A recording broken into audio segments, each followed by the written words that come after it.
kembali lagi di Selamat Datang di Gizi 101, tempat kamu belajar soal gizi dan hidup sehat dari A sampai Z. Tapi dengan gaya yang santai kayak ngobrol di tongkrongan. Gak ada yang berat-berat tuh, kecuali topik kita hari ini. Aku, Debbie, dan hari ini kita bakal ngebahas dan ngebongkar habis-habisan soal obesitas. Yap, kita kasih judul Obesity Exposed saat gendut jadi topik serius.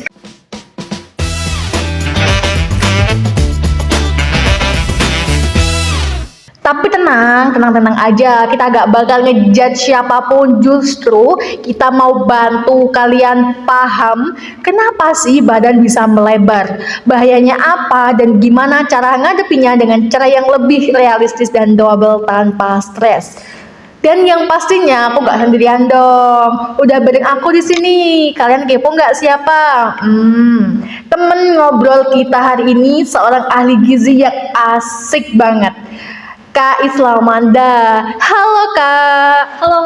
Wah, seneng banget nih bisa nimbrung di sini. Temanya berat nih literally. Tapi obrolannya jamin ringan kan, Kak? Bener. Nah Kak, langsung aja. Nih, banyak sekali nih Kak yang akhir-akhir ini menjadi trending topik di sosial media, entah TikTok, Instagram, bahkan Twitter itu soal obesitas. Banyak tuh orang mikir kalau obesitas itu cuma soal kegendutan dan soal penampilan doang. Padahal sepertinya lebih dari itu ya Kak ya. Bener banget nih, obesitas tuh bukan sekedar soal bentuk badan. Ini soal kesehatan. Secara medis, obesitas adalah kondisi di mana terjadi penumpukan lemak berlebih di dalam tubuh sehingga bisa mengganggu kesehatan.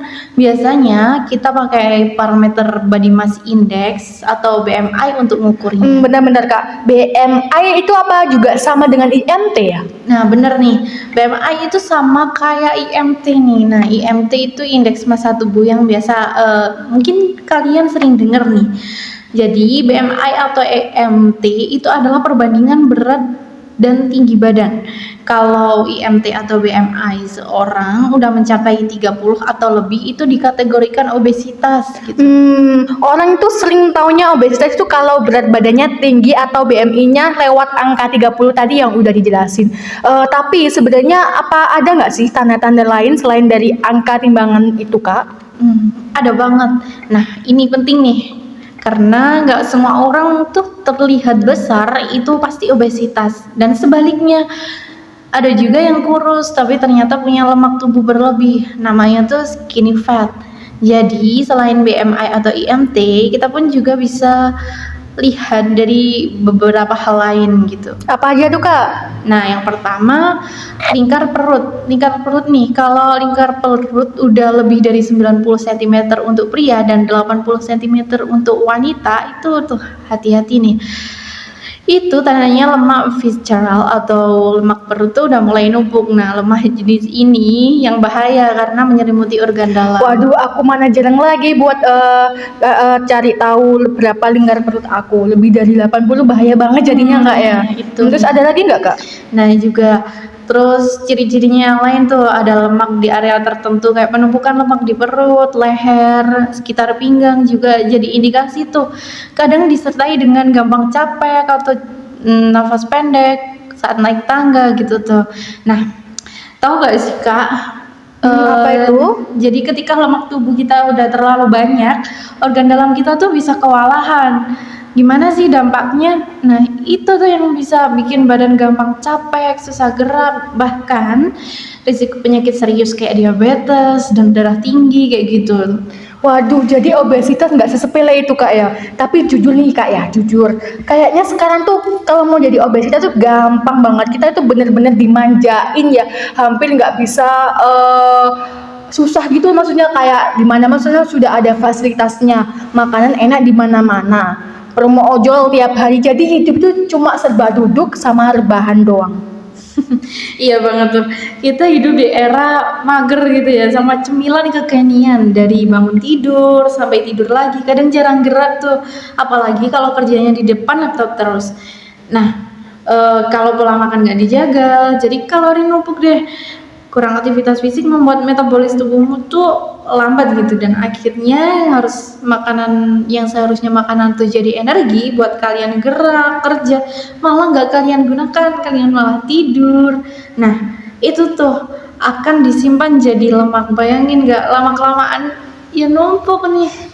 Bener, kadang orang tuh nggak sadar loh, kayak cuma minum boba doang atau nasi padang kan lauknya saya juga. Apalagi nasi padang ini kayaknya makanan favorit sejuta umat gitu ya kak. Udah murah, meriah, enak, banyak lauknya. Padahal kalorinya bisa sampai 700-an ya.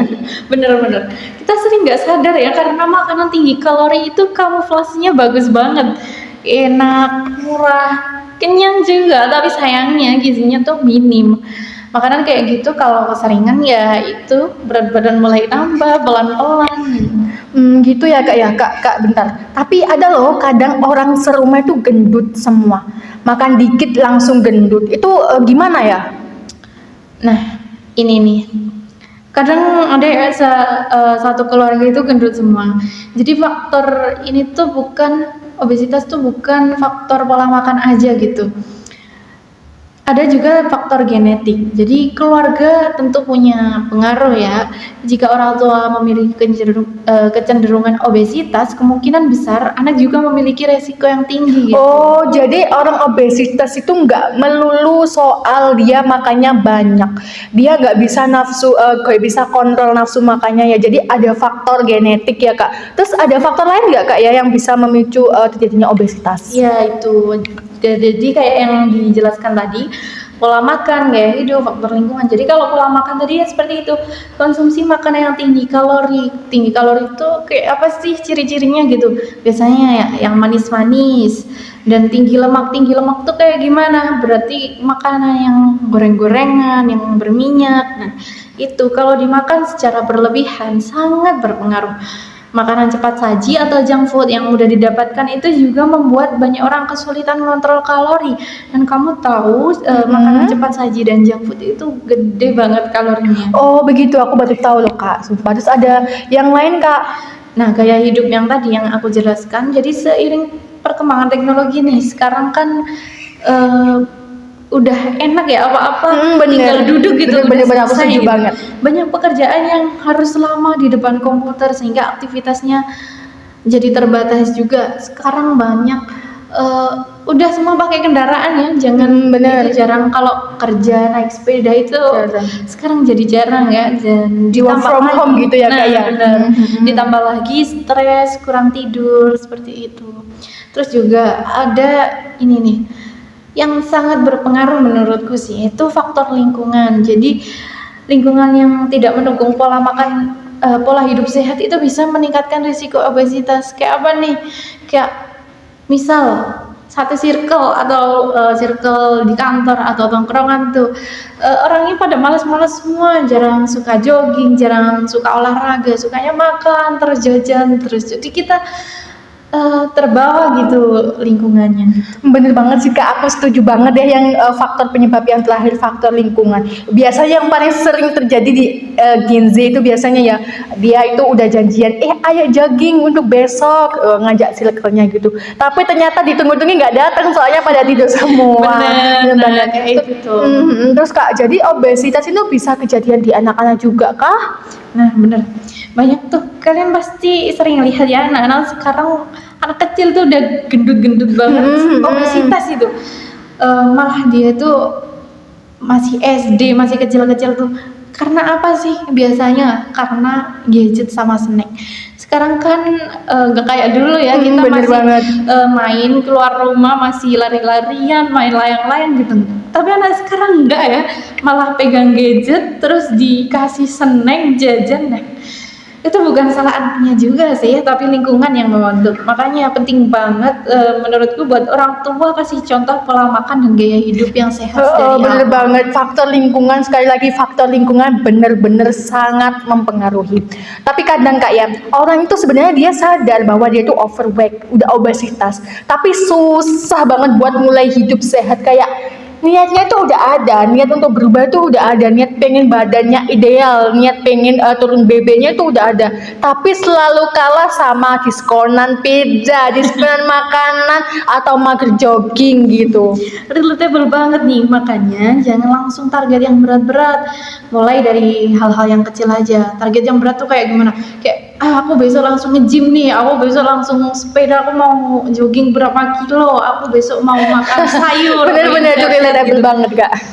Jadi jangan gitu nih, mulai dari yang kecil-kecil aja deh, gak apa-apa. Misalnya kurangin gula pelan-pelan, kayak beli makanan manis itu cuma satu, yang kemarin belinya dua, sekarang beli satu aja. Oh bisa gitu Kak ya. Jalan kaki 15 menit sehari, coba masak sendiri walaupun seminggu sekali, karena makanan-makanan beli itu kita nggak ngerti ya cara pengolahannya gimana. Bener. Terus itu kalorinya gede-gede banget loh. Tapi kuncinya satu nih Kak, Apa itu Kak? yang penting konsisten. Bener, yang penting konsisten. Nah ini yang paling suka dilewati, yang penting konsisten. Banyak yang maunya instan diet 3 hari turun 5 kilo gitu, padahal itu nggak sustainable ya Kak. Banyak yang mereka lakukan tuh diet ekstrim, misalkan nggak makan kayak gitu, habis makan langsung dimuntahin, itu kayak bener-bener mind blowing banget gitu Kak ya. Bener banget tuh. Jadi turun cepat tuh biasanya karena air dan otot yang hilang gitu.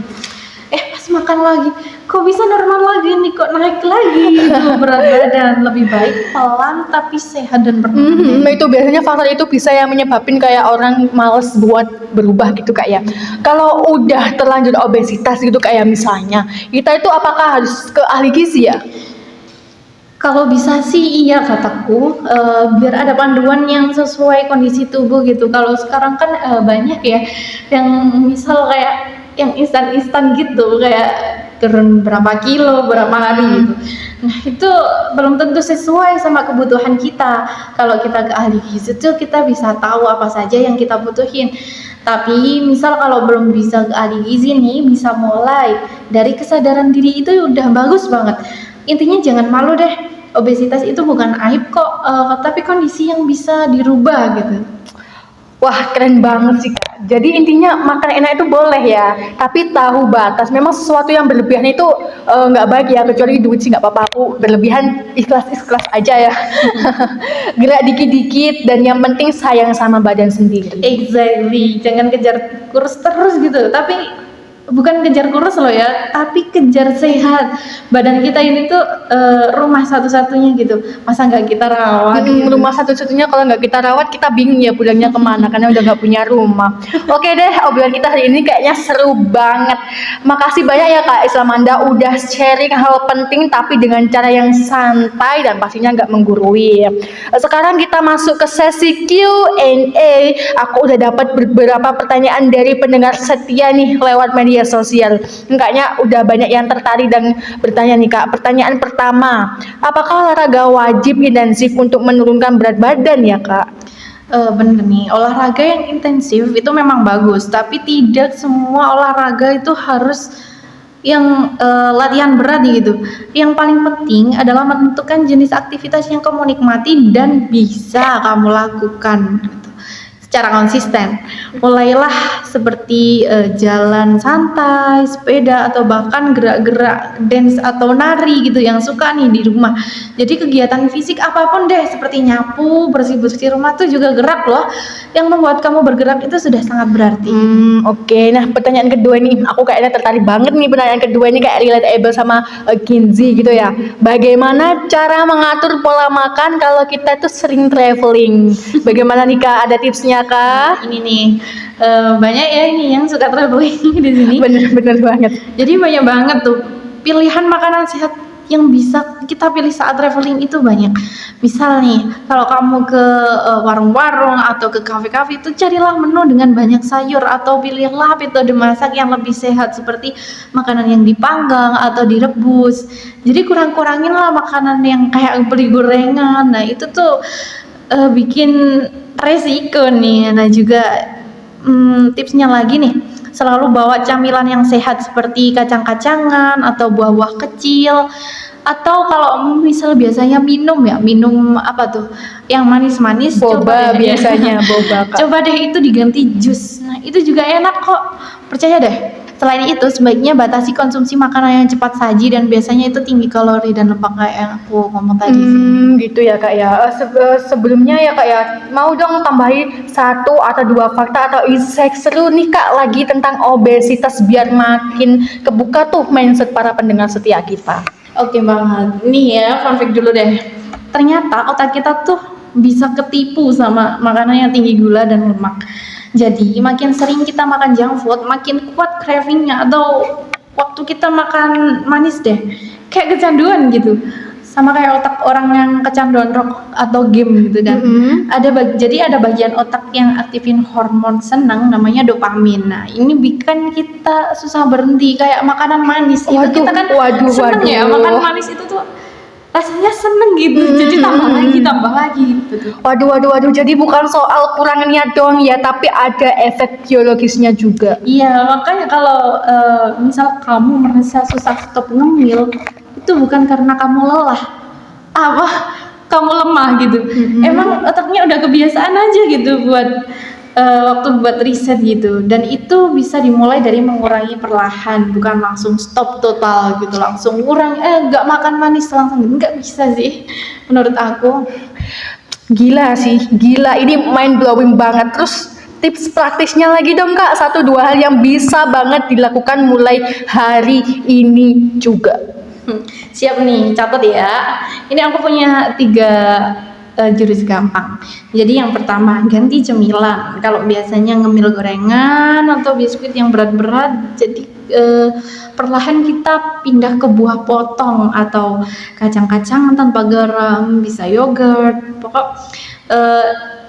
Nanti kan biasanya kalau jajan itu ada nutrition facts-nya. Ya. Itu juga dicek juga berapa kalori. Oh, yang di balik kemasan itu biasanya ya di belakang gitu ya. Jadi kalau beli-beli jangan asal beli, lihat dulu kalorinya berapa. Nah, itu yang ringan-ringan aja. Kalau enak sih ya itu ke buah potong itu udah enak banget. Minum-minuman juga pindah ke jus buah atau kacang-kacangan juga itu percayalah itu seger kalau kita makan itu. Apalagi buah potong juga biayanya nggak mahal-mahal juga ya, bisa dimulai dari hari ini. Tapi efeknya besar kalau konsisten. Yang kedua, ini nih, atur piring dengan prinsip setengah, seperempat. Apa itu kak? Jadi gini nih.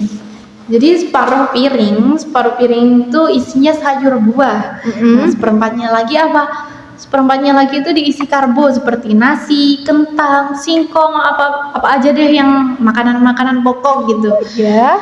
Seperempat lagi itu protein. Nah, protein itu sumbernya apa aja nih? Seperti ayam, telur, daging, tahu, tempe itu juga bisa. Nah, itu seperempat piringnya tadi itu isinya protein. Jadi visual ini gampang banget diterapkan pas ambil makan. Kamu pokoknya ingat ini deh gitu. Oke, apakah tadi setengah, seperempat? Oke. Terus ada lagi satu nih, gerak tiap 1 jam. Kalau kamu duduk terlalu lama saat kerja atau belajar, coba nih pasang alarm tiap 1 jam buat berdiri atau stretching atau nari-nari deh atau dance TikTok apa gitu deh. Yang penting bergerak gitu. Ini bantu banget buat metabolisme kamu tetap jalan gitu. Tuh dengerin guys, diet itu nggak dimulai dari diet yang ekstrim atau ikut tren aneh-aneh. Bisa dimulai dari hal kecil yang masuk akal aja dulu kak. Misalkan tuh banyak kak, ini aku curhat ya. Itu teman-teman aku itu dia baru mulai jogging, gym 1 jam, udah lihat kaca, berat badanku nggak turun sih, kok tetap aja. Padahal kan itu masih 1 jam, padahal kan butuh waktu konsisten itu tadi ya kak ya. Betul banget. Kita tuh sebenarnya nggak butuh perubahan yang heboh, tapi butuh perubahan yang bisa dipertahankan, bener nggak? Bener banget. Terima kasih banyak ya Kak Islamanda atas informasi yang sangat jelas dan menyegarkan. Dan buat pendengar setia Gizi, terima kasih sudah mendengarkan. Jangan lupa untuk selalu update dan coba aplikasikan tips yang sudah dibahas. Baik, sama-sama ya Kak. Semoga pendengar jadi lebih aware dan semangat buat hidup sehat, pelan-pelan tapi pasti gitu. Pelan-pelan tapi pasti. Tetap semangat dan terus jaga kesehatan. Oke, sampai jumpa di episode selanjutnya. Yuk share podcast ini supaya semakin banyak orang yang sadar betapa pentingnya hidup sehat, jaga pola makan, gerak sedikit-sedikit, dan tentunya sayang sama diri sendiri. Bye-bye, sampai bertemu di episode selanjutnya.